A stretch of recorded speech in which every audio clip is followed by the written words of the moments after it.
Well, allow me to ask you a question. Have you ever heard of the name James Carville? That's right, James Carville. Does it ring a bell to any of you? Well, to some it might, to many it won't. But James Carville is known as the Ragin' Cajun, LSU grad, and he was the strategist behind Bill Clinton winning the 1992 election against George H.W. Bush. Yep, but he had a moniker. He had a line that he used in that particular campaign to win the votes. So people would vote for him over, well, President Bush. His line was, "It's the economy, stupid." That was his tagline. There it is, right there for you. It's the economy, stupid. And he was the guy who created that, and he used that to tell people, hey, the economy means everything. Anything else you can consider means nothing. Only focus on the economy when it comes to electing a president or probably anybody else. So, which got me to thinking, well, is James Carville still around? Yes, he certainly is, because he supports all kinds of people. And, well, James Carville is James Carville. His belief is winning is everything, losing is nothing. So, what are we talking about the economy? So if we are going to use James Carville's philosophy for winning the presidency or winning an election, let's go with it's the economy, stupid. Well, recently I happened to see something that came across the wires, not from Fox News or not from any other source, but CNN and ABC News dealing with the economy. And you're not going to believe this, but they actually said the economy is doing incredible. Now, I'm quoting them. This is not from me, all right? This is not from Fox. This is from CNN's numbers. They said, hey, take a look at what's going on here. The stock market has gone over 50,000. Now, clear back at the start of the Biden administration, it was 31,000, and it has climbed to now 50,000, which means the people investing money have pretty good confidence what's going on. Let's talk about some of the other things. The biggest thing in America, inflation.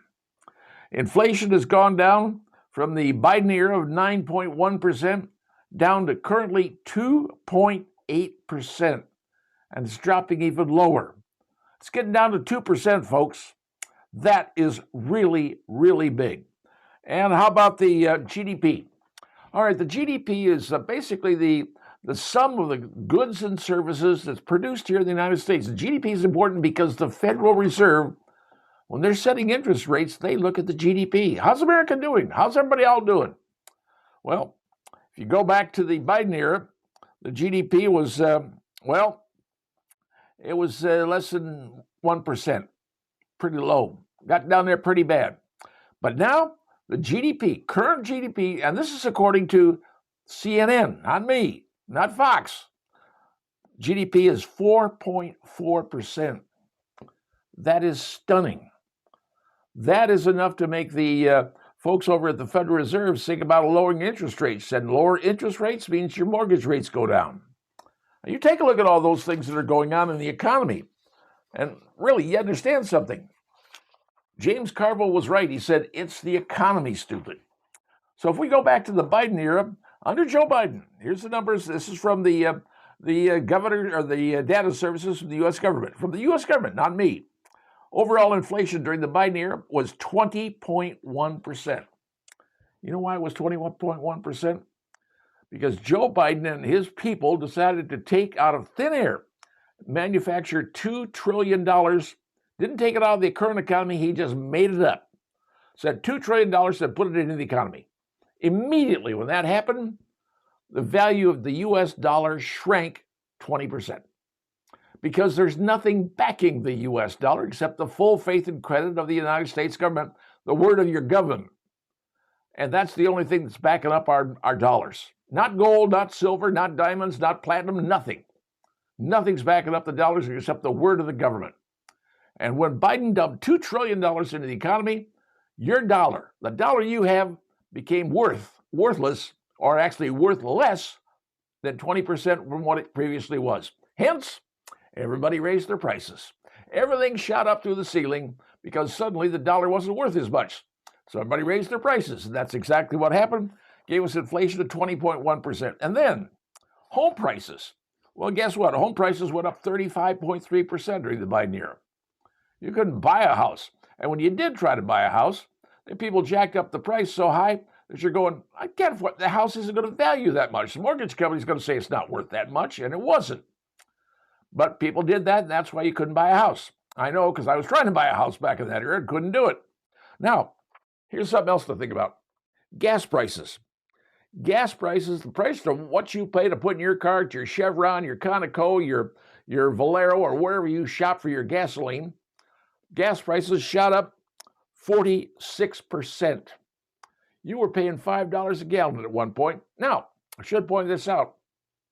43 states in the United States currently are paying under $3 a gallon. 43 states, except take a look at the states that are paying a lot more.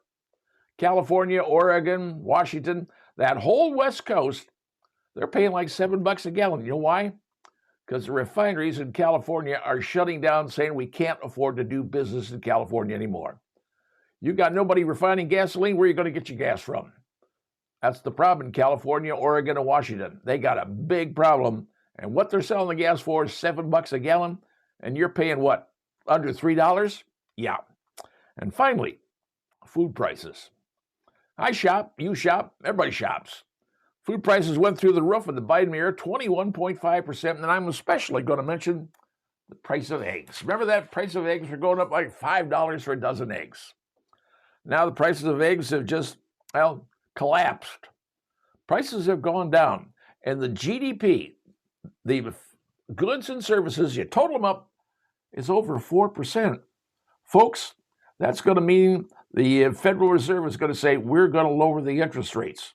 So, going back to the James Carville, who, by the way, was married to Mary Madeline, in case you've forgotten, she's a far-righter. She was helping out George W. Bush. So she was on the right, Carville was on the far left, and they're married? Yeah, still are, and have kids. Go figure. So, James Carville said, it's the economy, stupid. So here we are in 2026. All the stars are aligning, and it looks like 2026 economically is going to be one of the best years America has ever seen in our history. Because everything's coming up roses, as the term goes. And with that GDP up there over 4%, nobody's ever seen that. Interest rates are going to be going down, prices are going down, and everything is returning back to where it should be. After putting $2 trillion into our economy that didn't exist and blowing up the value of the dollar by 20%. We're recovering from that, and that's exactly what's going on. So now you understand, folks, when you hear the term, it's the economy, stupid, in 2026, you're right. James Carville was correct. It is the economy. And right now, the economy is going up like a rocket. And now you know.